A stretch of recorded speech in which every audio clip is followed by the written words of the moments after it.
আমাদের কলেজে যখনই পরীক্ষার ডেট দেয় তখনই বৃষ্টি বাদল শুরু হয়ে যায়। আর এই বৃষ্টি বাদলের মধ্যে পরীক্ষা দেওয়া যায় কতটা যন্ত্রণাদায়ক। অনেক কষ্ট করে কলেজে যাইতে হয়, বৃষ্টিতে মাঝে মধ্যে ভিজে তো রুমে আসা লাগে বা কলেজে যাওয়া লাগে। এর মধ্যেও পরীক্ষা কিন্তু থেমে থাকে না, পরীক্ষা আমাদেরকে দিতেই হয়। আসসালামু আলাইকুম সবাইকে, আমি ফারদিন মুনতাসির চলে আসলাম আপনাদের সামনে আরেকটি ব্লগ নিয়ে। তো আজকে যাচ্ছি কলেজে, পরীক্ষা আছে, দ্বিতীয় ইনকোর্স শুরু হয়েছে। আর আমাদের কলেজে কিন্তু নোটিশ দিয়েছে ইনকোর্স পরীক্ষা না দিলে কিন্তু ফাইনাল পরীক্ষা বসতে দিবে না। আর সেই উদ্দেশ্যে রওনা দিয়েছে। আপনারা দেখছেন এখন আমি ভদ্রা মোড়ে, আর আমার বন্ধু আহনাফ লোহিতের কিন্তু ভদ্রা মোড়ে এসে দাঁড়ানোর কথা হয়েছে। যে আগে আসবে সে কিন্তু ভদ্রা মোড়ে দাঁড়ায়, আমি আগে গেলে আমি দাঁড়াবো, ও আগে আসলে ও দাঁড়াবে। তারপর সেখান থেকে দিন একসাথে বঙ্গবন্ধু কলেজ যাবো। যদিও বঙ্গবন্ধু এখন আর নাম নেই, পদ্মা সরকারি কলেজ হয়ে গেছে। তো দেখতে পাচ্ছেন রাস্তা কাদা, বৃষ্টি পানিতে ভিজে গেছে, বৃষ্টি শুরু হয়ে গেছে। আমাদের পরীক্ষার ডেট দিয়েছে আর বৃষ্টি হবে না, এটা কোনো কথা হলো? পরীক্ষা ডেট পড়ে গেছে, বৃষ্টিও শুরু হয়ে গেছে। এত সুন্দর রৌদ্রজময় পরিবেশ ছিল কয়েকদিন আগে। দাঁড়ানোর জন্য আমাদের একটা নির্দিষ্ট জায়গা আছে, সেখানে এসে থেকে বন্ধু অলরেডি চলে এসেছে। আর বেশ কিছু মাস, 2-3 মাস থেকে আমাদের দেখা নেই, এসে দেখি তো মোটা হয়ে গেছে, ওর ভুঁড়ি বেড়ে গেছে। তারপরে দিন দুজন একসাথে হাঁটা শুরু করলাম। দেখেন ওই হাঁটতেছে আর ওর ভুঁড়ি কিন্তু দুলতেছে। ও মোটু পাতলুর মতো, মানে মোটুর মতো ভুঁড়ি ওর বেড়ে গেছে। ওর কিন্তু জিমে ভর্তি হওয়া উচিত। আর আমরা সামনে দেখতে পাচ্ছেন কি আলিশান সিঙ্গাপুরি বিল্ডিং। আপনার এই বৃষ্টি বাদলের দিনে, বাংলাদেশে বৃষ্টি বাদল মানে কি? বৃষ্টি বাদল মানে হচ্ছে খিচুড়ি আর বউকে নিয়ে লেপের মধ্যে শুয়ে থাকা, এরকমই পোস্ট বেশি দেখা যায়। তো এরকম একটা বিল্ডিং, এই বৃষ্টি বাদলের মধ্যে বউকে নিয়ে খিচুড়ি রান্না করে খাওয়া দাওয়া, আর এরকম বিল্ডিং এ থাকতে পারলে কতই না মজা হইতো। এই সব গল্প করতে করতে আমরা কিন্তু চলে আসি ভদ্রা পার্ক। দেখতে পাচ্ছেন ভদ্রা পার্ক অনেক মডার্নাইজেশন করছে, অনেক সুন্দর করছে। ভিতরে কিন্তু দেখা যাচ্ছে না, অনেক কাপড়রা আছে, যদিও দেখালাম না। এখন আমরা কিন্তু কলেজের উদ্দেশ্যে রওনা দিয়েছি। কলেজে যাওয়ার সময় কোনো দুষ্টুমি নয়, প্রায় চলে আসি। আর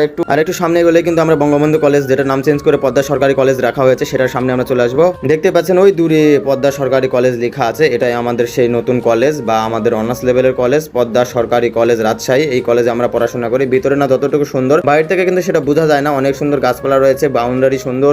আমাদের কলেজে দুটো বিল্ডিং রয়েছে, আর একটা বিল্ডিং কিন্তু নির্মাণ হচ্ছে, সেটা হলে আরো একটু উন্নত হবে, ভালো লাগবে। আর সেটার সময় মনে হয় আমরা থাকবো না, 1 বছরের কিছু বেশি সময় কলেজে রয়েছে। তারপরে কিন্তু আমাদের অনার্স শেষ হয়ে যাবে, তারপরে আর কলেজে যাওয়া হয়তো হবে না। আমাদের পদ্মা সরকারি কলেজে কিন্তু অনার্স পর্যন্ত সীমাবদ্ধ, মাস্টার্স নেই।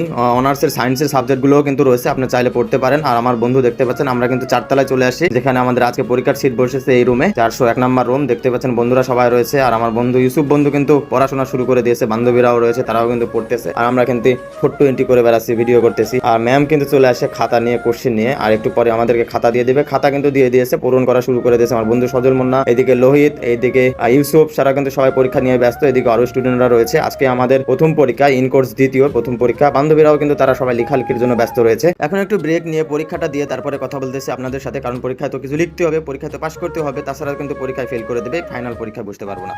আলহামদুলিল্লাহ, দ্বিতীয় ইনকোর্স পরীক্ষার প্রথম দিনের পরীক্ষা কিন্তু আমরা সফলভাবে সম্পন্ন করেছি। বন্ধুরা সবাই দেখতে পাচ্ছেন একসাথে পরীক্ষা দিয়ে বের হচ্ছে। আমাদের কিন্তু আজকের পরীক্ষা শেষ, আর সবাই রুমে চলে যাবে, সবাই বাসায় চলে যাবে। তো সবাইকে অনেক অনেক ধন্যবাদ এতক্ষণ ধৈর্য নিয়ে ভিডিওটা দেখার জন্য। দেখতে পাচ্ছেন বিলাস, লোহিত, হাফিজ হাঁটতেছে। সবাইকে টাটা, আল্লাহ হাফিজ, ভালো থাকবেন। ভিডিওটি ভালো লাগলে লাইক কমেন্ট করবেন।